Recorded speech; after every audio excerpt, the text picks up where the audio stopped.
अब आप मुझे बताओ, इस सपने को पूरा किसी एक पार्टी की कट्टरपंथी रख के आप इस सपने को पूरा कर सकते हो? भाई यहाँ अगर मायावती जी की पार्टी वाले लोग हैं, इधर आजाद समाज पार्टी वाले लोग हैं, लेकिन इन दोनों को अगर देखा जाए तो इनके महापुरुष कौन है? बाबा साहब अम्बेडकर। भाई चंद्रशेखर आजाद जय भीम बोलते हैं ना, और मायावती जी भी क्या बोलती है? तो जब हमारा लक्ष्य वही है कि हमें बाबा साहब अम्बेडकर का सपना पूरा करना है, तो मेरा उनसे सवाल है कि आपके रास्ते अलग अलग क्यों हैं? अरे जब मुझे यहाँ से चल के दिल्ली तक जाना है और हम 4 भाई हैं और मेरे पास चारों भाइयों के पास अलग अलग गाड़ी है, तो भाई हम एक गाड़ी से जाएंगे ना, तेल भी बचेगा, समय भी बचेगा, फिर उसके बाद में कोई थक जाएगा तो दूसरा गाड़ी चला लेगा, या फिर 4 गाड़ियों से जाएंगे तो भाई 4 गाड़ियों से जाओगे तो तेल भी फूकेगा, फिर तुम गरीब भी हो जाओगे, फिर पता लग रहा किसी को झोंका आ गया तो खत्म। तो इसीलिए हम लोगों को एक गाड़ी चाहिए। इसका मतलब कि हम लोगों को इस समाज की एक पार्टी चाहिए, क्योंकि बाबा साहेब अम्बेडकर ने हमें एकजुटता के साथ रहना सिखाया।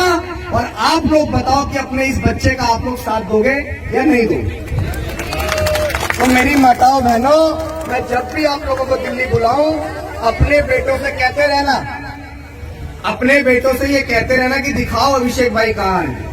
याद जब भी तुम्हें मेरी आए तो टाइम थोड़ा खर्च कर लेना।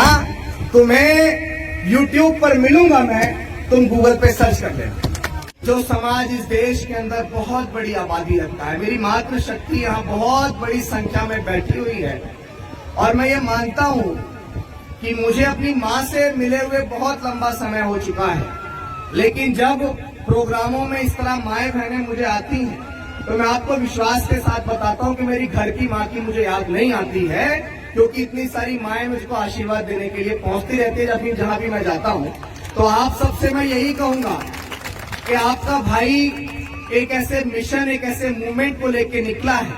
मैं आज किसी सरकार का विरोध करने नहीं निकला हूँ, मैं आज किसी व्यवस्था का विरोध करने नहीं निकला हूँ, मैं आज किसी पार्टी संगठन दल का विरोध करने नहीं निकला हूँ। आज मैं अपनों के साथ संघर्ष करने के लिए निकला हूँ। आप मुझे बताइए कि मायावती जी को कितने लोग जानते हैं? हाथ उठा के बताइए। सब लोग जानते हैं ना? इस उत्तर प्रदेश के अंदर 4 बार सरकारें रही। एडवोकेट चंद्रशेखर आजाद को कौन कौन जानते हैं? ये भी हाथ उठा के बता दीजिए। चलिए, सब लोग जानते हैं। अगर मैं आपसे एक सवाल करूं कि इन दोनों नेताओं को एकजुट होना चाहिए या नहीं होना चाहिए, तो आप क्या कहोगे? पूरा समाज ये चाहता है ना कि हमारे नेताओं को एकजुट होना चाहिए, और नेताओं को एकजुट इसलिए होना चाहिए क्योंकि हमारे तमाम महापुरुषों ने कहा कि शिक्षित बनो, संगठित रहो, संघर्ष करो।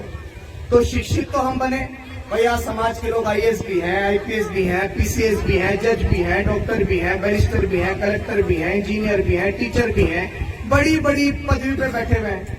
आज हमारे समाज के लोग संघर्ष भी कर रहे हैं। भाई मैं बिना संघर्ष के आपके बीच थोड़ा ही आ गया, या बिना संघर्ष के यहाँ जिन लोगों ने, जिस आयोजक कमेटी ने इतना अच्छा भव्य प्रोग्राम किया, हमारा स्वागत किया, तो बिना संघर्ष की पहचान के बिना थोड़ा ही हो गया। लेकिन हमारे नेता हमारे समाज के बीच आके कहते हैं कि आप एकजुटता बनाइए, आप एकजुटता बनाइए।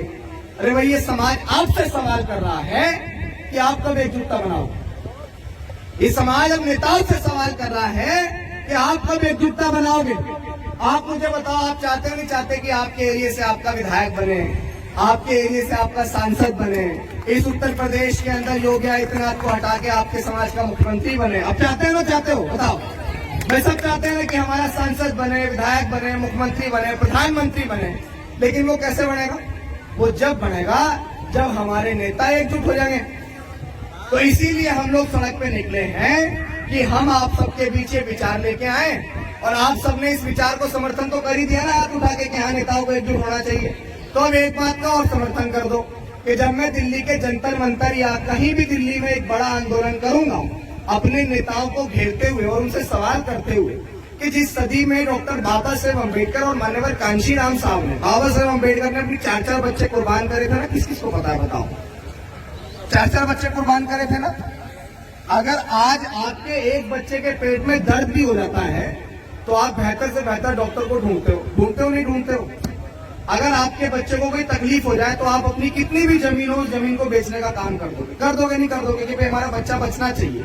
लेकिन आप सोचिए कि बाबा साहेब अम्बेडकर के पास, वो विदेश में पढ़ते थे, किसमें? अमेरिका। मुझे लगता है इस गांव का एक भी व्यक्ति आज तक अमेरिका नहीं गया होगा। आजादी का 78 साल बाद भी गया क्या कोई? लेकिन बाबा साहेब अम्बेडकर उस दौर में अमेरिका के विश्व की प्रसिद्ध यूनिवर्सिटी कोलंबिया यूनिवर्सिटी के अंदर पढ़ रहे थे और वो वहां पर भी पानी से ब्रेड भिगोकर खाते थे। मुझे लगता है कि मेरे समाज का कितना भी गरीब आदमी हो, आज अपना गुजारा करने के लिए पानी से ब्रेड भिगोकर तो नहीं खाएगा। खाएगा क्या? सब लोग बहुत अच्छा अच्छा खाना खाते हैं, लेकिन बाबा साहेब अम्बेडकर विदेश पढ़ रहे थे। वो इसलिए खा रहे थे पानी से ब्रेड भिगो के क्योंकि उनको स्कॉलरशिप मिली थी, पैसे सीमित थे और उस पैसे से वो चाहते तो अय्याशी कर लेते या चाहते तो पढ़ाई कर लेते। अब बाबा साहेब अम्बेडकर को पढ़ाई किसके लिए करनी थी? भाई उनके बच्चे एक जूं के बराबर भी आवाज ना आ जाए मेरे पास। उनके बच्चे घर में भूखमरी के कारण मर गए, कुपोषण के कारण मर गए। उनके बच्चे घर में उनकी माँ थी, बाबा साहब विदेश थे, रमाबाई दूसरों के यहाँ झूठन मारती थी, उनके यहाँ गोबर पाथी थी, उनके घर झाड़ू पोछा करती थी। उससे जो भी पैसा मिलता था वो पैसा विदेश में बाबा साहेब अम्बेडकर को भी पढ़ने भेजती थी और अपने बच्चों को खिलाना पिलाना, उनकी सारी चीजें करना होता था। अब मैं आपसे सवाल करता हूँ कि बाबा साहेब अम्बेडकर ने वो सारा स्ट्रगल, वो सारा संघर्ष, वो सारा त्याग या अपने 4-4 बच्चों की कुर्बानी किसके लिए करी भाई? बताइए किसके लिए करी? उस समाज के लिए जिस समाज को कभी नाई सम्मान से बाल भी नहीं काटता था, उस समाज के लिए जिस समाज का व्यक्ति कभी बेहतर से बेहतर शिक्षा भी हासिल नहीं कर सकता था, उस समाज के लिए जिस समाज का व्यक्ति IAS, IPS, PCS, जज, डॉक्टर, बैरिस्टर, कलेक्टर तो छोड़ दीजिए, जिस समाज का व्यक्ति छोटे से चपरासी की नौकरी भी नहीं कर सकता, जिस समाज का व्यक्ति सुबह शाम घर से बाहर भी नहीं निकल सकता, जिस समाज के व्यक्ति के गले में हांडी और पीछे झाड़ू हुआ करती थी, उस समाज को सम्मान का जीवन देने के लिए बाबा साहेब अम्बेडकर ने अपनी 4-4 बच्चे कुर्बान कर दिए। तो क्या अब हमारी जिम्मेदारी नहीं बनती है कि उनके बच्चों की कुर्बानी जो थी कि हम लोग उसको जाया जाने देंगे? क्या उनका जो संघर्ष था, उनका जो त्याग था, उनका जो समर्पण था, उनका जो बलिदान था, क्या हम लोग उसको जाया जाने देंगे? बस इसीलिए हम लोगों ने अपना घर छोड़ दिया। मुझे बहुत लंबा अरसा हो गया मैं अपने घर नहीं गया और मैंने ये संकल्प लिया है कि मैं लगभग 28 महीने तक अपने घर नहीं जाऊंगा। और इसलिए अपने घर नहीं जाऊंगा क्योंकि मैं चाहता हूं कि इस देश के जितने भी अम्बेडकरवादी नेता हैं वो सारे नेता एकजुट हो जाएं और बाबा साहेब अम्बेडकर ने जो सपना देखा कि हमें इस देश में अपना प्राइम मिनिस्टर, प्रधानमंत्री बनाना है, प्रधानमंत्री मतलब जहां नरेंद्र मोदी बैठा हुआ है, देश का सबसे झूठा और भ्रष्ट प्रधानमंत्री जहां आज वो बैठा हुआ है, वहां पे हमारे देश का, हमारे समाज का व्यक्ति प्राइम मिनिस्टर बन के बैठे। ये सपना बाबा साहेब अम्बेडकर ने देखा। अब आप मुझे बताओ, इस सपने को पूरा किसी एक पार्टी की कट्टरपंथी रख के आप इस सपने को पूरा कर सकते हो? भाई यहाँ अगर मायावती जी की पार्टी वाले लोग हैं, इधर आजाद समाज पार्टी वाले लोग हैं, लेकिन इन दोनों को अगर देखा जाए तो इनके महापुरुष कौन है? बाबा साहब अम्बेडकर। भाई चंद्रशेखर आजाद जय भीम बोलता है ना, और मायावती जी भी क्या बोलती हैं? तो जब हमारा लक्ष्य वही है कि हमें बाबा साहेब अम्बेडकर का सपना पूरा करना है, तो मेरा उनसे ये सवाल है कि आपके रास्ते अलग अलग क्यों हैं?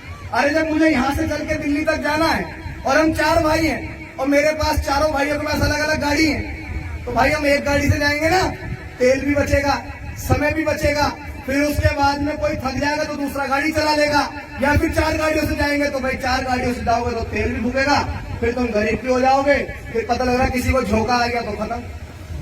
तो इसीलिए हम लोगों को एक गाड़ी चाहिए। इसका मतलब कि हम लोगों को इस समाज की एक पार्टी चाहिए, क्योंकि बाबा साहेब अम्बेडकर ने हमें एकजुटता के साथ रहना सिखाया। और आप लोग बताओ कि अपने इस बच्चे का आप लोग साथ दोगे या नहीं दोगे? तो मेरी माताओं बहनों, मैं जब भी आप लोगों को दिल्ली बुलाऊं, अपने बेटों से कहते रहना, अपने बेटों से ये कहते रहना कि दिखाओ अभिषेक भाई कहाँ है। याद जब भी तुम्हें मेरी आए तो टाइम थोड़ा खर्च कर लेना। तुम्हें YouTube पर मिलूंगा मैं, तुम गूगल पे सर्च कर लेना, ठीक है?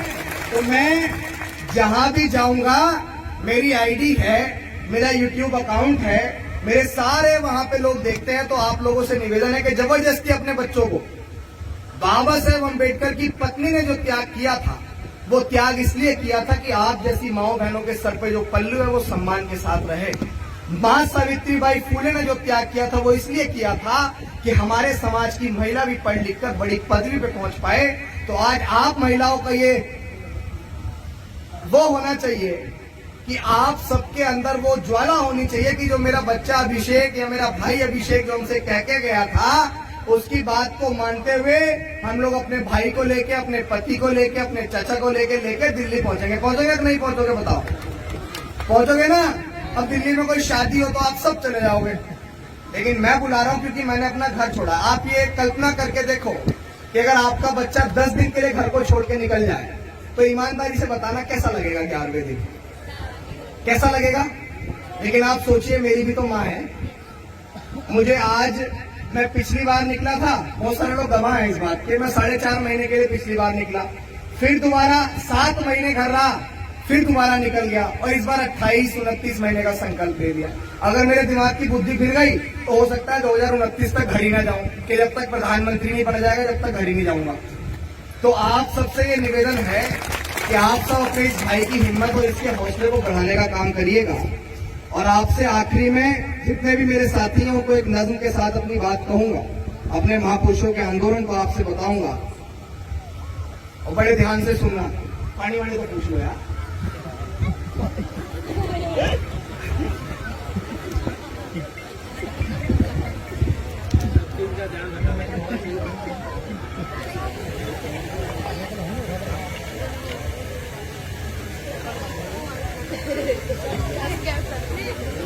जो बात मैं कह रहा हूं, इस बात को आप बड़े ध्यान से सुनिएगा क्योंकि मैं बहुत दिल से बोलने वाला व्यक्ति हूं।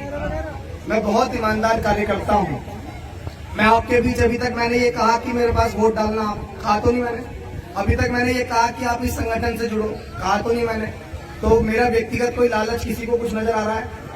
मेरा इतना सा लालच है कि समाज का व्यक्ति देश का प्रधानमंत्री बन जाए तो हमारे महापुरुषों का सपना पूरा हो जाए। ठीक है, मैं नज्म आप सब लोगों से कह रहा हूँ। मेरे नौजवान साथी भी यहाँ खड़े हैं, वो मेरी ताकत है और इन नौजवान साथियों के भरोसे से ही आज मैं पूरे देश के अंदर कहीं भी धाड़ पाता हूं। तो इन सबके लिए भी जोरदार तालियां।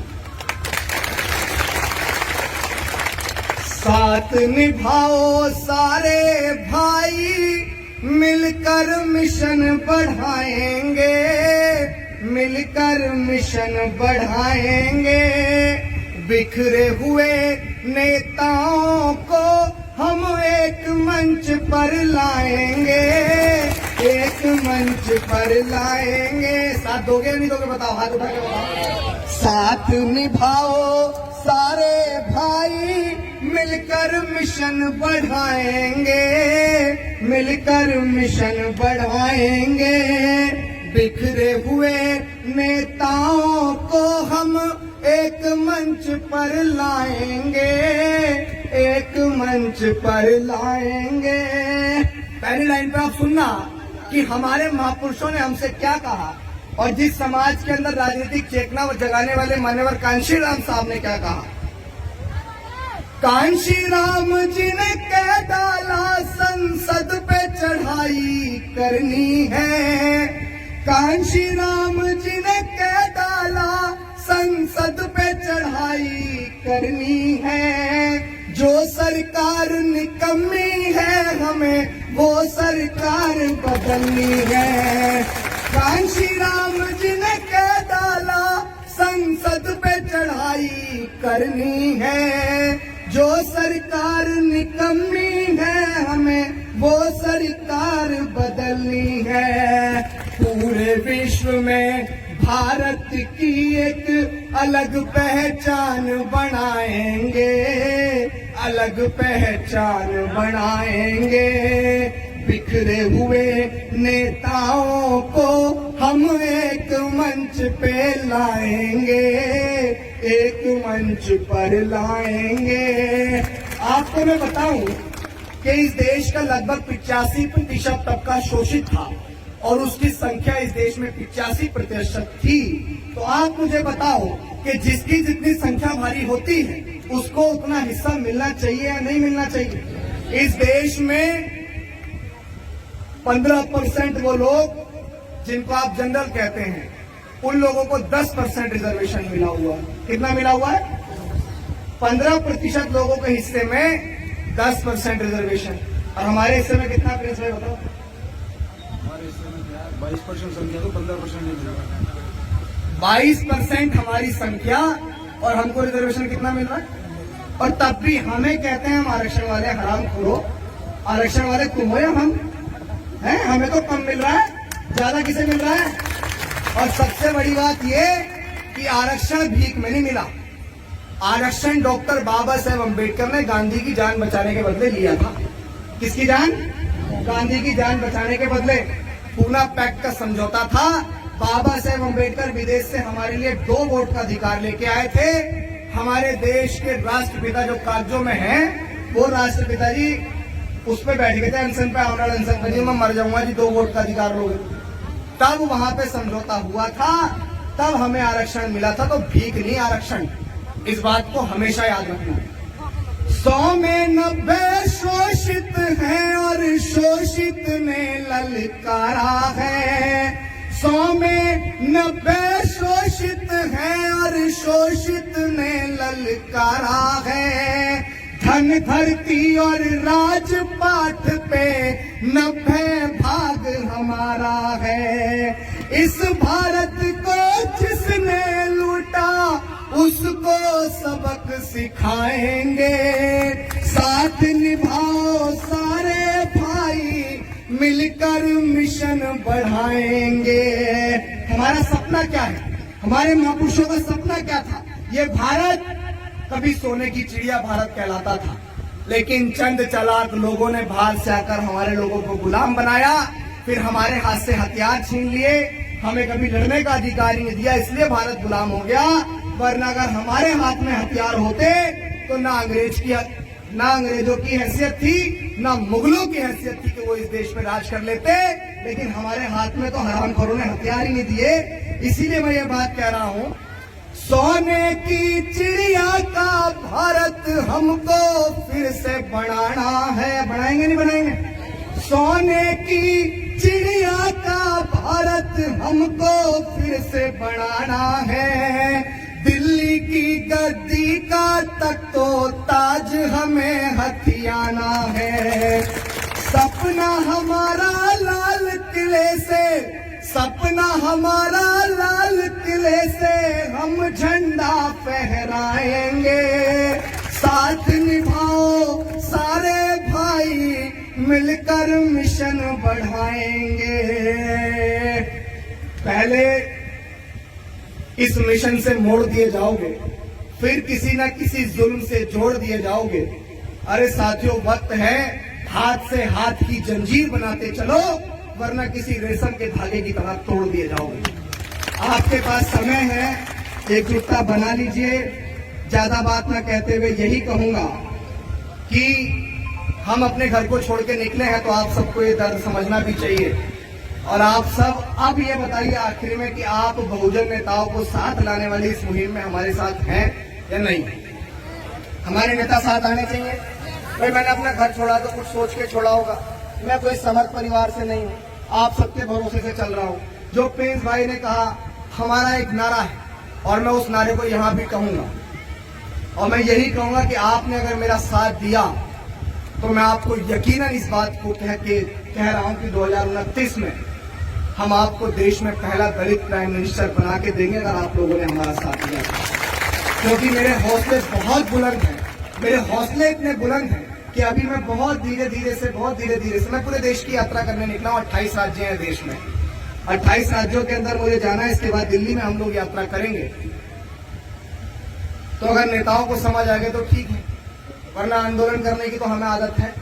डीएम कार्यालय को घेर लेते हैं तो डीएम झुकता है नहीं झुकता? भाई थाने को घेरते हैं तो एसएचओ झुकता है नहीं झुकता? फिर बाद में कहीं मुख्यमंत्री आवास घेर लेंगे तो मुख्यमंत्री झुकता नहीं झुकता?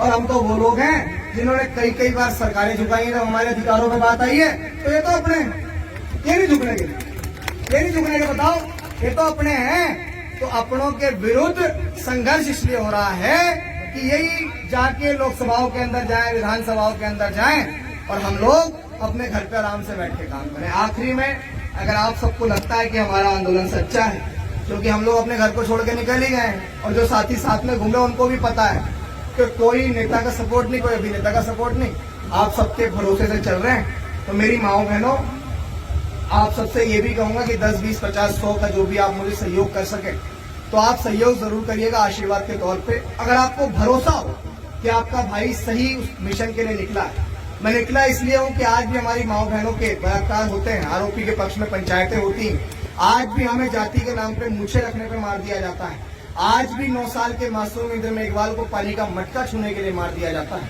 तो आप बताइए क्या हम लोग आज भी मरने के लिए पैदा हुए हैं? क्या हम लोग आज भी हमारी बहन बेटे की इज्जत आप लोग लुटवाने के लिए पैदा हुए हैं? अरे मरने के बाद आंदोलन करना हमने नहीं सीखा, हमने जीते जी आंदोलन करके अपनी माओ बहनों की रक्षा करनी सीखी और इसी के लिए मैं घर से बाहर निकला हूँ। तो अगर आपको लगता है कि आपके बच्चे का मिशन ईमानदार है तो आप इसका साथ जरूर दीजिएगा। अपनी बेटी, अपने परिवार, अपने बच्चे को आप लोग शिक्षा की ओर जरूर भेजिएगा। और आखिरी में एक बात आप सबके लिए कहूंगा, हो इस तरह हौसले आजमाया करो, मुश्किलें देख कर मुस्कुराया करो, हो इस तरह हौसले आजमाया करो। मेरी माँ बहनों, मुझे लग रहा था मैं भी बराबरी वाला सिस्टम नहीं कर रहा इसलिए आ गया।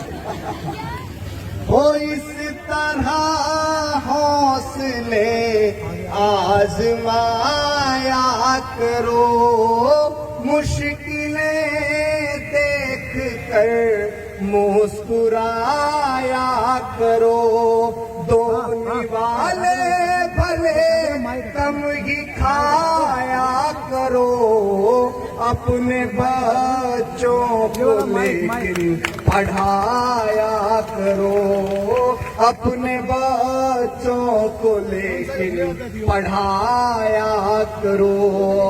ये जमाना आप सबको अनपढ़, जाहिल, गवार देखना चाहता है। अगर आप भी अपने बारे में नहीं सोचेंगे, ये जमाना नहीं चाहता कि आप इस देश के हिस्सेदार बने या प्रधानमंत्री बने, अगर आप भी अपने बारे में नहीं सोचेंगे तो 7 समुंदर पार से आपको समझाने कोई नहीं आएगा। इसलिए मैं आपसे कहूंगा कि बेटों और बेटियों के बीच कोई भेदभाव नहीं करना चाहिए। जितनी हमारी बेटियां पढ़ना चाहती हैं उनको पढ़ाना चाहिए, जितने हमारे बेटे पढ़ने चाहिए उनको पढ़ना चाहिए, और बिना पढ़े हमारा मूवमेंट सफल नहीं हो सकता है। नशे से दूर रहो और शिक्षा से आगे बढ़ो। मैं आखिरी में एक और नज्म आपसे कह देता हूँ, मैं इस नज्म को कह दूं उसके बाद आना। बहुत सारे लोग मुझसे कहते हैं कि इतना हिम्मत और हौसला आपके अंदर आता कैसे, तो मैं बताता हूँ। पढ़ के दुख अपने पुरखों का लिखता हूँ मैं, वो जख्म से गुफ्तगू करके लिखता हूँ मैं, वो दर्द गाने को भी हौसला चाहिए, जहाँ हथेली लिए दर्द लिखता हूँ मैं, वो जहाँ हथेली लिए दर्द लिखता हूँ मैं, वो अपनी सांसों में आबाद रखना मुझे, बड़े ध्यान से सुनिए, वो अपनी सांसों में बात रखना मुझे, हो अपनी सांसों में बात रखना मुझे, मैं रहूं ना रहूं याद रखना मुझे, हो मैं रहूं ना रहूं याद रखना मुझे। इस बात को इसलिए कह रहा हूं कि बहुत कम उम्र में बहुत दुश्मन बना लिए हैं, क्योंकि जिस व्यवस्था के साथ और इसके खिलाफ मैं लड़ रहा हूँ वो दुश्मन बहुत ताकतवर है, लेकिन आप माओ बहनों के आशीर्वाद के भरोसे चल रहा हूँ। लेकिन ये भी जीवन की सच्चाई है कि जो आया है वो जाएगा भी। तो अगर किसी हादसे में आपका भाई चला जाए तो इस आंदोलन को, इस मिशन को रुकने मत देना। बस आप सबसे यही कहकर विदा लूंगा। बहुत बहुत धन्यवाद।